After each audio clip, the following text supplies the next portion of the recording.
Movie start होती है और हमें लंदन का सीन दिखाया जाता है, जहाँ पर कुछ कंस्ट्रक्शन वर्कर को एल नाइट ग्रेव मिलती है, जिसे सन 1127 में एक रेड जेम के साथ दफना दिया गया था। नेक्स्ट सीन में हमें एक आदमी दिखाया जाता है जिसका नाम हेनरी था।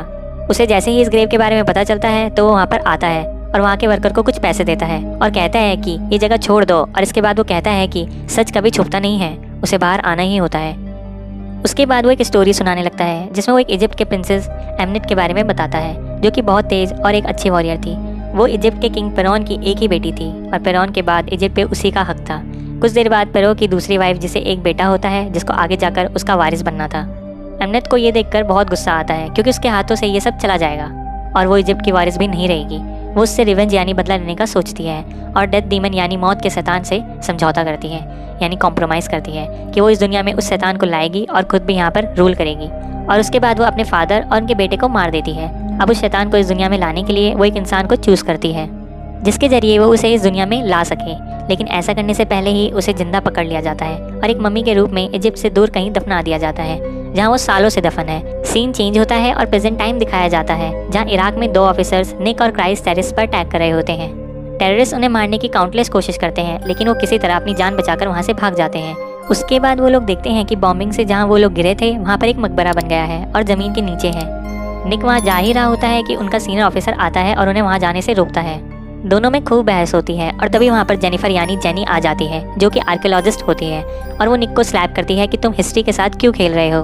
फिर सीनियर ऑफिसर से इजाज़त लेकर वो तीनों उस केव के अंदर जाते हैं, यानी वो अंडरग्राउंड जगह जो उन लोगों ने डिस्कवर्ड की थी।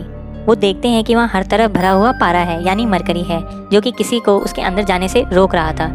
असल में वो कोई मकबरा नहीं था बल्कि एक लेक थी, जिसकी हिफाजत के लिए वहाँ पर बहुत सारे गार्ड्स थे जिनको चेन से बांधा गया था। उन लोगों के पास बहुत कम टाइम था और निक फायर करके उन चेन्स को तोड़ देता है, जिसकी वजह से उस लेक में जो कॉफिन था वो ऊपर आ जाता है। तब निक को वो सब देखकर कुछ विजन्स आने लगते हैं, जिसमें उसे बार बार एमनेट दिखाई देती है।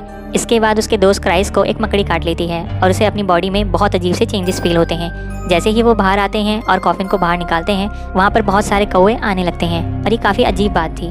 जैसे ही वो लोग प्लेन से उस कॉफिन को लेकर जा रहे होते हैं तो क्रिस, जिसको मकड़ी ने काटा था, वो अजीब बिहेव करने लगता है। उसकी आंखें ब्लैंक हो जाती हैं और वो कॉफिन को खोलने की कोशिश करता है, और जब उसे रोकने की कोशिश की जाती है तो वो सबको मारने लगता है। वो सीनियर ऑफिसर को भी कई बार स्टैप करता है और जब वो जेनी को मारने के लिए आगे बढ़ता है तो निक गुस्से में उस पर शूट कर देता है।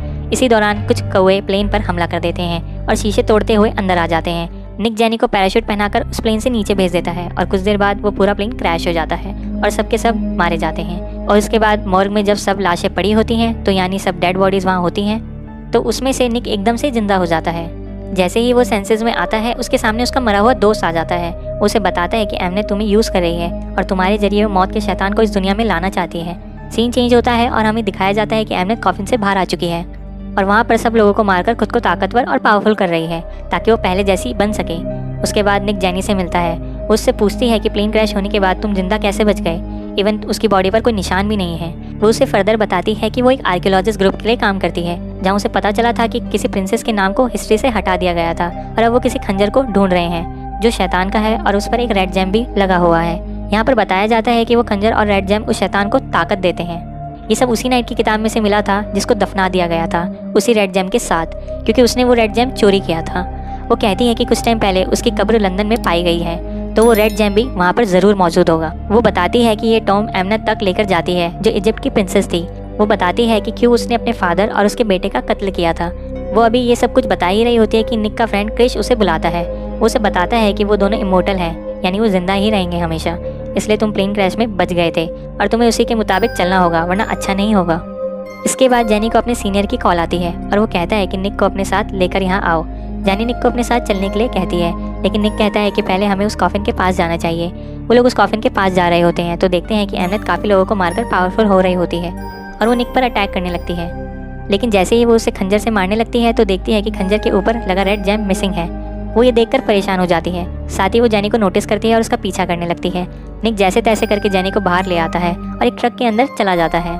फिर यहाँ पर हमें फिर से एमनेट दिखाई जाती है और निक उस ट्रक को एमनेट की तरफ मोड़ लेता है, क्योंकि एमनेट ने निक को पोजेस कर लिया था। ओवर स्पीडिंग की वजह से वो ट्रक उलट जाता है और एमनेट जेनी को मारने ही वाली होती है कि तभी वहाँ पर आर्कियोलॉजिस्ट ग्रुप के लोग एमनेट को पकड़ लेते हैं और तीनों को अपने साथ हेडक्वार्टर ले आते हैं।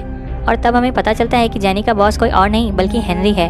उन्हें बताता है कि वो खुद भी एक मॉन्स्टर है, जब उसके साथ ऐसा होता है तो उसे खुद को कंट्रोल करने के लिए एक इंजेक्शन लगाना पड़ता है और उसके बाद वो उन लोगों को उस जगह पर लेकर जाता है जहाँ पर एमनेट को रखा गया था। वो उसकी बॉडी पर कुछ एक्सपेरिमेंट्स कर रहे थे और फिर दिखाया जाता है कि उस डिस्कवर्ड हुए कॉफिन में वो रेड जेम मिल जाता है। जेनी अपने बॉस से पूछती है कि क्या वो निक को भी मार देगा, तब पता चलता है कि वो इस दुनिया में शैतान को लाना चाहता है और वो निक की बॉडी का इस्तेमाल करेगा और उसके बाद उसकी बॉडी को चीर फाड़ करके उसकी बॉडी को चेक करेंगे, क्योंकि निक ने ही उस शैतान को एक्टिवेट किया था कई हजारों साल बाद और अब एमनेट ने उसे ही चूज किया है उस शैतान को इस दुनिया में बुलाने के लिए, इसलिए वो लोग निक को मारना चाहते हैं। दूसरी तरफ एमनेट एक कीड़े की मदद से उनके एक आदमी को अपने काबू में कर लेती है और खुद को आज़ाद करवा लेती है। उसके बाद निक हैंडी की ये सब बात सुन के बहुत गुस्सा करता है और वो हैंडी से उसका इंजेक्शन छीन लेता है।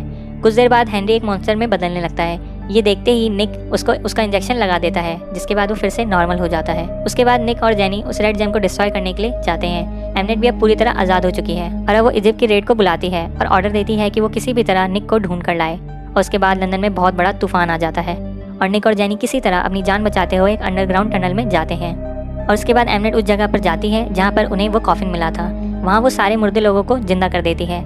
वहाँ वो सभी गार्ड्स को मारकर उस रेड जेम को हासिल कर लेती है और दूसरी तरफ टनल में निक और जेनी के पीछे वो मुर्दा लोग लग जाते हैं और दीवार तोड़कर उन दोनों को पानी में धक्का दे देते हैं। कुछ ही देर में एमनेट जेनी को पानी के अंदर खींच लेती है और वो बेहोश हो जाती है। निक किसी तरह उसे बचाकर पानी से बाहर ले आता है और वहाँ उसे एमनेट के लोग पकड़ लेते हैं। एमनेट निक को मारने के लिए वो खंजर लेकर निक के पास जाती है और वो दोनों में बहुत लड़ाई होती है। निक दूर जाकर गिरता है और फिर एमनेट देखती है कि वो खंजर निक के पास है।